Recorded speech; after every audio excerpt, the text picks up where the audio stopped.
ay nagka-standby sa kalinya si Attorney Jose Roel Imperial, Municipal Comelec Officer kung Badwa Karat Malay. Attorney, good morning. Live kita sa Bombo Radyo Kalibo with Bombo Mike Alano. Attorney Imperial, sir, good morning. Good morning, Bumbo Mike, ag sa atong tagpagamati sa Bumbo Radyo, ag sa probinsya Tacloban, ag kabi-abi sa sa atong tagpagamati sa Malay. Okay. Attorney, unahon ka na siguro, kamustahon ko rokan ongoing voters registration sa Banwag Karait Malay, considering almost pilang months yung ginmanda nag-umpisa, no? Last year, I think, October and until May. At as this time, so far, kamusta ro ato yung ongoing registration na, attorney? So far, okay man. Galing kay Sangkiri Pagidaton nga output. Siguro kay busy pa, kay may mga klase, may work. Siguro by end of the March, April nga to, mag-abo-abo na to nga registrants kay waot klase. Okay. Pero sa figure na to, attorney, pilaro particular figure na to so far? Last ERB hearing namon is mga 200 plus lang nagpa-register sa Malay. Okay. So including on karon sa regular ag sa SK. Okay. So singkiri pata. Masyado patang manaba kun aton nga tan-awon. Pero aton nga target, aton nga ginatan-aw kan attorney, mga pilar posible nga magparehistro this for barangay SK election. So far, sir, is last ERB nag-delete kami yung failure to vote twice in the election, mga 2,000 plus to. So expect kami mabalik na sanda this registration hasta sa May. Gaban abi ka to hay taga Boracay, taga Islat Boracay. So gina-expect namon mag-satellite kami ito sa Boracay, madumugid sanda. Okay. By the way, in terms of number of voters, manok-manok patagyapon siya, no? So far, do may pinakamabaho nga number of voters, registrant? 12,000 plus among manok-manok. Sa bilog nga probinsya Taclan. Yes, sir. Okay.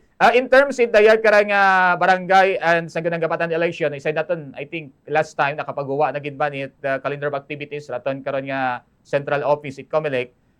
Sa local, una kinyo, sir, kamusta? Ano no inyo karon nga plastada man para makamatamat yung preparar sa ratato nga mga naka-line up nga mga calendar of activities? So far, sir, is may gina-look out kami nga i-decongest namon do Manok-Manok ag Balabag Elementary School. Nga ro ibang presinto is gina-target namon nga i-transfer ibang presinto sa Manok-Manok National High School ag Malay National High School para hindi magutok sa eskwelahan kasi gina-expect namon, sir, is ang classroom sa Manok-Manok ag sa Balabag kuwangon. Kung i-base namon sa rules nga 400 per precincts, 400 voters per precincts. So kuwangon do classroom, so isaylo nang namon to sa pihak na school. Magapit man lang, sir, no? Tayong kan? Gate man lang, sir, ang pagitan. So at least sa iping magapit man lang man. So pero sir, kay ginapag pa man for approval pa man sa Manila. Okay. So bukod patat final din yan, sir. Doon pa plano pa man ninyo. Oo.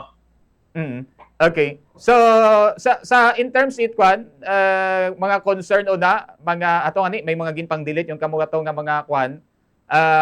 So far wa pa mat mga ini concern nga gindangop una kinyo sa mga gaparehistro or usually sa mga nagaparegister dira may mga problema usually ano na susumagang ninyo kara attorney nga may mga concerns na kung sanday nagaparehistro kung may mga gusto nang ayuson sa dang voters registration.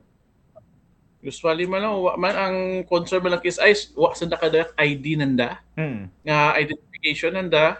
Kag ang labi pa ming ginadaya nga ID is barangay ID. So since barangay ID wa namong ginabaton, doon sa naginakapananda kay kuha sa napitbit nga other IDs except barangay ID.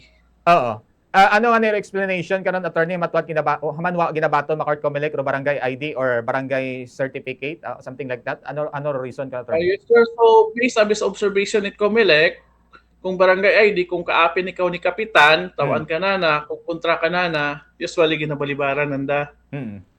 So kung imo nga barangay ID ro bitbit, gina-discourage ginamon. May order abi kami sa central office. So wagit aron, di kita pwede ron mahilot nga babatonan attorney. Yes, sir.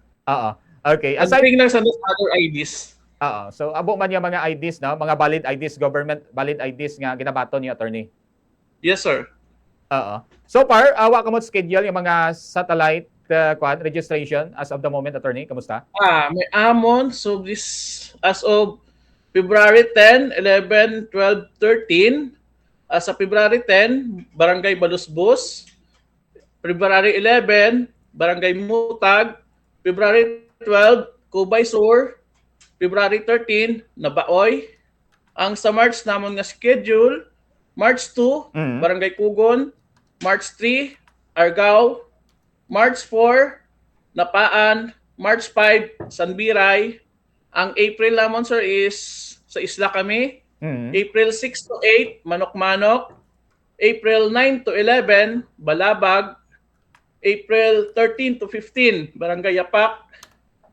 April 16 to 17, Hinan Group of Resorts, kay nag-request sanda nga mag-satellite kami sa nga empleyado. Okay. So, rin lang sir, itong mga activities naton, ito nga Comelec Malay, inline sa rayat karang ginabantay naton yung pag-abuton yung barangay SK election. Yes, sir. So far, doon ka lahat ng activities. Sige. Alas din siguro, attorney, basi may gusto kang itugyan sa mga kuman nato, taga Banwan at Malay, especially, medyo manaba pataro turnout at inyong registration makaroon, attorney?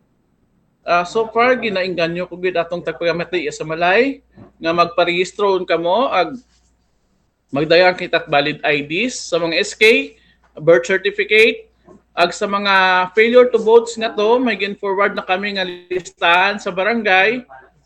Ask lang ka muna sa barangay kung ito man yung ngalan or masairan nyo man yun kung wa ka mo kabutot na iwang beses sa election nga to previously, barangay election itong 2023, 2025 national election, sigurado na delete gid ka mo makaron. So mag-adto lang ka mo sa Comelec magparehistro kita or magpa-reactivate or sa rayang mga satellite registration schedules naton, wato lang ninyo kita kung magayo ka mo sa amon. Okay. Sige. With this note, Attorney Imperial, sir, thank you again, sir. So, good morning.